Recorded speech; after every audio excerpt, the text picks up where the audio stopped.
boy. Hash info. How you doing? I was checking on breakfast there. Uh, this is an important one. We'll get it out here in a minute. If you can read, please do so.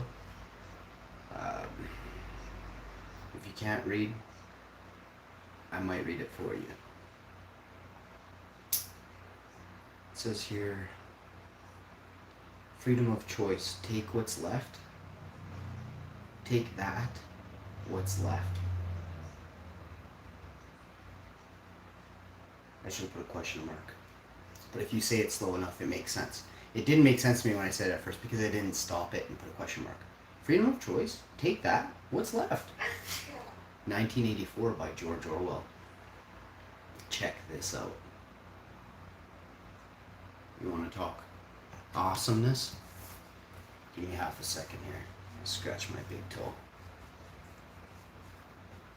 I was born, I was alive when, I think when this book, I don't know actually, because he was ahead of his time. So let me check that. Let's check out old Georgie. Hang on, sorry about that.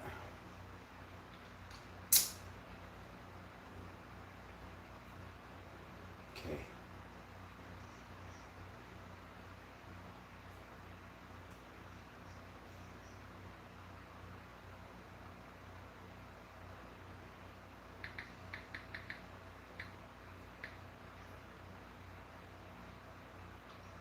George Orwell was a novelist. He was born in 1903 and the guy died in 1950. Oof. He wrote a book called 1984. He grew up in a, I want to get everything right, but this is important.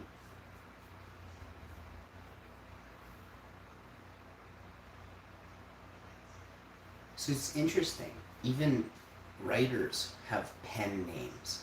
So like me as this YouTube-y thing, I'm a creator, right? And this is I'm a video, a documentarian. I'm a videographer. You want to call it? I'm a movie maker. I've made more movies. Spielberg can blow me.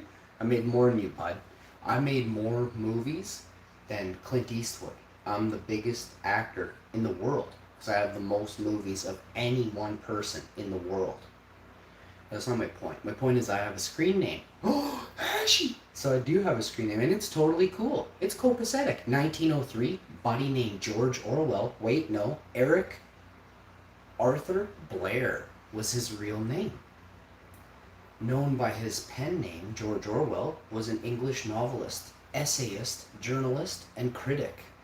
Interesting on the end there, the journalist and the critic. Are you freaking kidding me? There's more. Come get some. His work is characterized by lucid prose. I don't know what that means. Prose. Biting social criticism.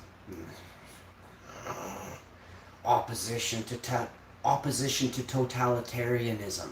And outspoken support of democratic socialism. Wow. But there's something really, and this man he was born in India, okay? Which I find very interesting.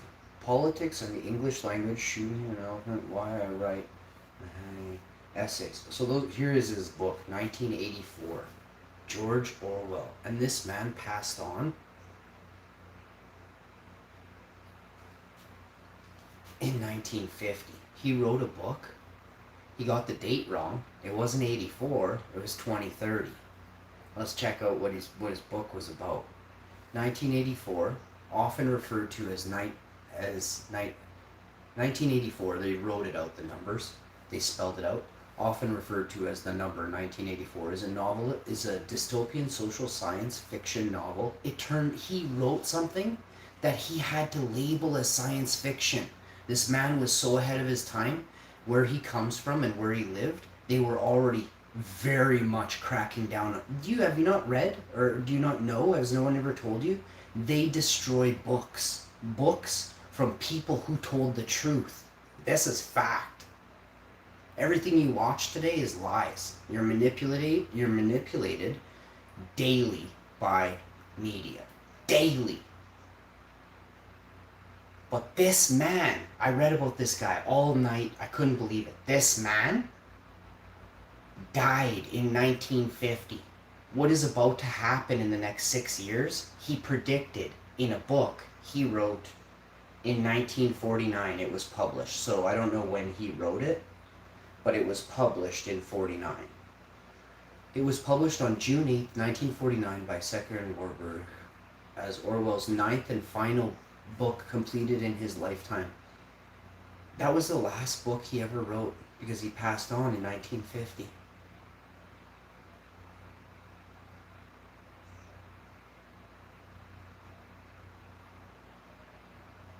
Okay, I don't know how to like, I want to like cheat and find out what the book is about. Oh, there's the term. Let's review. No, I don't want to review. I want a synapse. Like I want a condensed, there's a word for that. Damn it, I was about to say it and I said stupid word synapse. It's a summary.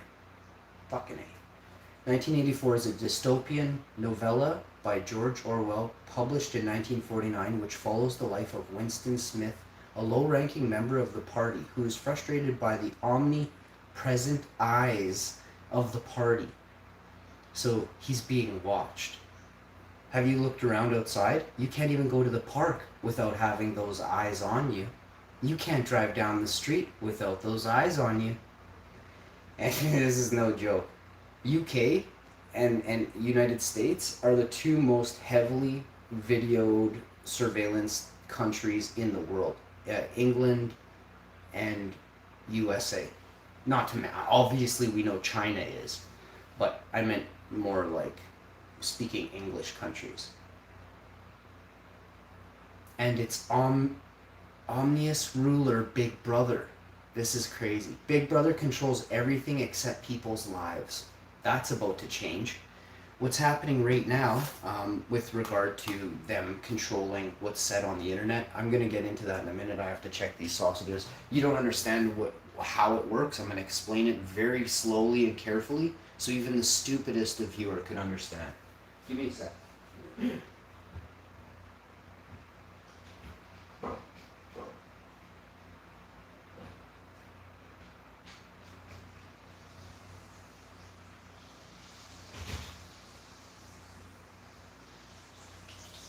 Because y'all know I got those 3 trolls in there. Dumb as shit! Dumb as shit! So, first we're going to read a touch more about this gentleman. Because there's I want to get at least 1 or 2 key points. We're going to talk about this guy for life. We're going to make sure that his vision is seen by others so that the smoke and mirrors that's ongoing is like kind of lifted, right? We got to kind of like blow the smoke to the side so you can see they're just using mirrors and it's all fake, okay? So, he wrote this in freaking 1949 that Big Brother is watching you. This is what I mean when I say people are stupid. This man predicted 81 years ahead of his time what is happening today. He lays out it in full. He lays out the dictatorship. The government is going to take over, take away our like. I want to get this out, but I can't. I got to figure out where I screenshot it. Of course, it's on the phone that I'm recording on. My mistake. It's okay. I can try and do this again. George Orwell, and then I have to dig because this is stuff they don't want you to know, but you can. It's there. 4 pages left on the net, 47 billion pages of lies about him. George Orwell predicted the future. George Orwell's predictions come true. There. But while the book is a work of dystopian fiction, some of the technological innovations that it predicted have come true in the 70 years since. 70 plus. Like, I don't even know where they get 70. Well, 2020, yeah. Well, I said 2030 because this man is predicting what's going to happen in 2030. 10 years from 9 years from today. But y'all don't even understand what 2030 means. And this is not new. It shouldn't be news if you have any kind of internet connection at all. 2030 has been talked about for a year now, a year and a half now. In 1949, George Orwell published everything that Anonymous posted to YouTube 2.5 years ago or 2 years ago. Completely came true for Canada, USA, England. Name a country that's you think is powerful. Everything Anonymous said literally came true, and the whole time they said that none of that was true. The whole time, literally, still to this moment, they can track you and trace you everything you do on your computer, but they're not willing to say where this came from.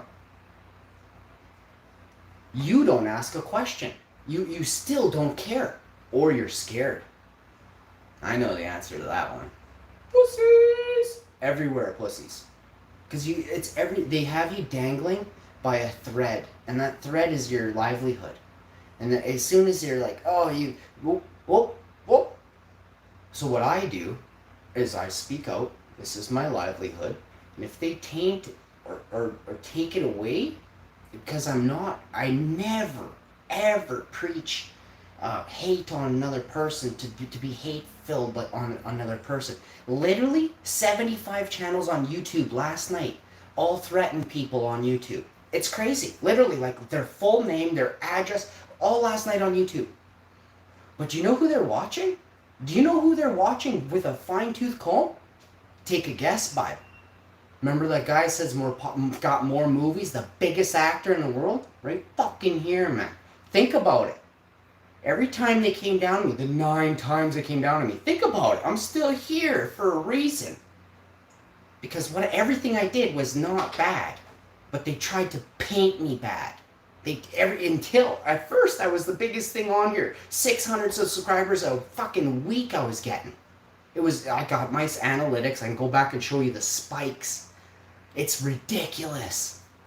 And then they'd come in and they'd like saw it in half. And then people started saying, oh, how come I'm losing subscribers? I was like, I don't care if you take half. I'm still getting 300 a week. But man, the train of you can smell that BS train before it even hits your country. The elites are aboard a BS train and they're trying to fill your brain full. Most of you bought it. Most of you that are in any kind of Da Vinci or Davucci or Gotchi or Gucci, you're pathetic. You own anything Gucci, you're pathetic. The same pair of sunglasses, the same protection, $4. But you spent $4,000, or you spent $400 on the Gucci label, still $4 pair. Somebody in China literally just painted on there. Bud, that's what you get. That's what you get. Even when you bought the $4,000 pair, what do you think you just got? You got smoked, bud. Everything you do. I'll tell you something. I looked up to a man who owned a sports store when I was 11. And he was a very good badminton player. And I had no money. And I went there and it was badminton season. And I was sick of using the crap rackets on the rack with 3 strings that weren't broken. And I said to my mom, I said, Mom, is there any way I could just get a simple racket from, the local sports shop? It was nothing like the bigger stores had. They had way better deals and better equipment. I just wanted something, So we go down and we take a look, and the prices are kind of steep because he's not a big shop, right? And the rackets aren't that good, and I can see the brands and the names, and I'm like, and they're a little bit heavy, and the strings aren't that tight. And he's like, Sean, it's not all about the racket, it's the player. He said, like, the shoes doesn't make the runner, the racket doesn't make the champion. And he told me that I was 11. And that's been instilled. I think about that. Whenever I see a badminton racket, I think about Melvin. He actually, he's an NHLer. I'm not going to say too much, but he comes from an NHL background. He played for one of the greatest hockey teams that's ever existed. It ain't the Jets. And, yeah, and I value him. And I never really knew that until maybe about 3 years later. I think I was like 14, and everyone's like, yeah, Melvin used to play in the NHL, you know that? And I'm like, no way. And he's like, oh yeah. I'm like, holy. I know like 3 or 4 NHLers, not like Well, I know Mel. Actually, I know two really well, and then I don't see them all the time or ever. I haven't seen them in 15 years, but they're my friends. And they're not like famous or they weren't the best at hockey. They were pro players. They were pros. Better than 90% of anyone in hockey in your country right now. They're pros. I watched a little bit of what they could do, and I was like, oh my god. Way before our time. Like, they're, like, these men are old, you know? Um, But the kindest man ever. Very kind. You know, like, guy always had a smile on his face. He knew I came from like, you know, like, I didn't have a dad, and he knew things were rough. And he was always good to me. Very good to me. I got like half price hockey cards. I got a half price badminton racket that day, and I didn't ask for a deal. My mom didn't ask for a deal. She didn't go, "Oh, that's too much, Sean," in front of the guy at the store. She just said, "Do you really want this one?" And I'm like, "I really want this one." And it was like $30, you know? I think it was like 59, and he gave it to us for $30. So I don't know exactly. I have no clue what the price was, but I know that it was. I was 11. I didn't take care of any money when I was a kid. Um, but I just know I got a really good half price deal or something better probably. And I took that damn racket and I went into grade 5 because badminton was in the winter, so there was only like a couple weeks left. But the following year, I was in grade 5. I played junior varsity in grade 6, so whatever it is, 8, 9, and 10, or 9 and 10s, and then varsity is 11 and 12. So I played junior varsity in grade 6, way ahead. And if everyone's like, "Why is this tiny dude here?" You know, I like, well, they're all like really like quite a lot bigger than me, and I won 50 to 75% of my games, all like not always a tournament, but it was like a league or whatever. It was all tracked and traced and everything. But yeah, and then I started playing racquetball the year after that. Once I got my first year of up in junior varsity, I went and got a membership at a racquetball court, and I played racquetball for 2 years. I used to slaughter men with 17 abs, slaughter them in racquetball. I was fast. I had so much power, and I have a wicked eye, like a killer eye, and I've got unreal aim. I mean, coordination, hand-eye coordination. I have impeccable hand-eye coordination, and it comes from playing, decades of racket sports. Hockey players have hand-eye coordination that's ridiculous, but I think racket sports, it's up in the air. It's not like down. You're not down. Like mechanics and things like that. This is gonna get you for like when you're in real life. Are you looking down all day? Are you going like this, dragging something? Are you dragging a vacuum on the ground all day when you're in real life? Or are you head up in the air and your hands are out like this? This is a badminton player right here. This is it. Boom, boom. Oh, I could do things on a court, even living in pain. If you could grade pain levels, I'd slaughter you. I don't care how good you are. I'd slaughter you. I went through badminton in my years, and I was playing varsity when I was whatever, like grade 8, grade 9. I was playing varsity. I was playing against the people who were about to graduate when I was in grade 9, and they were huge monsters. These men had like hair coming out of their ears that had biceps, and when they hit the birdie, it scared me because it was like. And I could only do that if I like put everything I had into it, and I could make the whole gym make this sound. But these guys could literally just boom, and it would just go. It's breaking the sound barrier. I don't know if you've ever played badminton, maybe you heard somebody that could make a fucking ridiculous sound. It sounds like your ears are gonna explode. But that sound is what gets people to watch badminton. So you sit there and we had like 60 people watching us. Me and this guy, I was playing doubles, men's doubles. I was in grade 9. My uncle was watching. My gym teacher was also the badminton coach for grade 9. I was in grade 9 or 10, doesn't matter. We were playing varsities. This guy I was playing with, his name was, I can't remember his name. I want to say Tommy, but it's not. I don't remember what his name was. It wasn't like Clark's, it was something else. Anyway, so there's a guy behind me, and he's pretty good, but he's pretty shitty. Like, they're being real, I would have smoked him 15-0 every time in singles, but doubles, he plays decent doubles, but he sucks at singles. So, and I love playing men's doubles, but there's hardly any men's teams. Like, there isn't that many, and the varsity men, there was 2 full-grown grade 12ers that were on the same men's team. We could get 6 points on them. They were the best in our entire province. They were the best 2. They won provincials twice, and these guys could bench like 300 pounds. It's crazy. One guy was overweight by a lot, but this guy could bend and stretch, and he turned out to be one of I'll say some shit. He turned out to be one of Canada's best goalies as well. Not like NHL, but he has his own school and everything. He's a very rich man. Shouts out to Berg. How you doing, bro? I like that guy. I always liked Berg. Berg was a good man.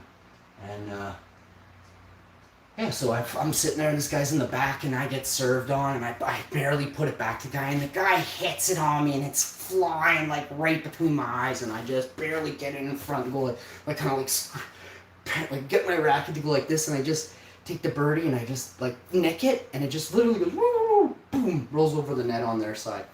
So we get a chance, right? We get the serve. It's 1-0 or whatever it is. It's 1-2 for them. 1 serving 2, you say. So I serve it up, put it back, I go back. They just took like that. They're like a holy shit moment. This dude can make the same sound as us, and he weighs like 60 pounds less. And then when I realized they thought I was good, it gave me more. And I'm like, okay, let's do this. And I told Buddy where to go, because he really did suck. But he was pretty good. But he just wasn't like tournament level. He was like good for a league, fill in. But, ugh. So I'd be like, yo, split. And he'd be like, what do you mean? I'd be like 7 feet apart on my left. Get there. And he'd go right there, and the birdie would go there like 2 seconds later. And they're like, the guy looks at the other guy and, what the fuck? This kid's playbooking us, reading us? So I serve it again, put it right up in the air on the guy, just a little drop shot. Do drop shot, so I force him to the net. Then I go back to the thing, boom! All long range, straight at the backcourt on the line. Boom, drop it right off. They say it's out. I'm pissed. I'm like, what? That wasn't out. I look at my uncle. My uncle's like, oh, don't get mad.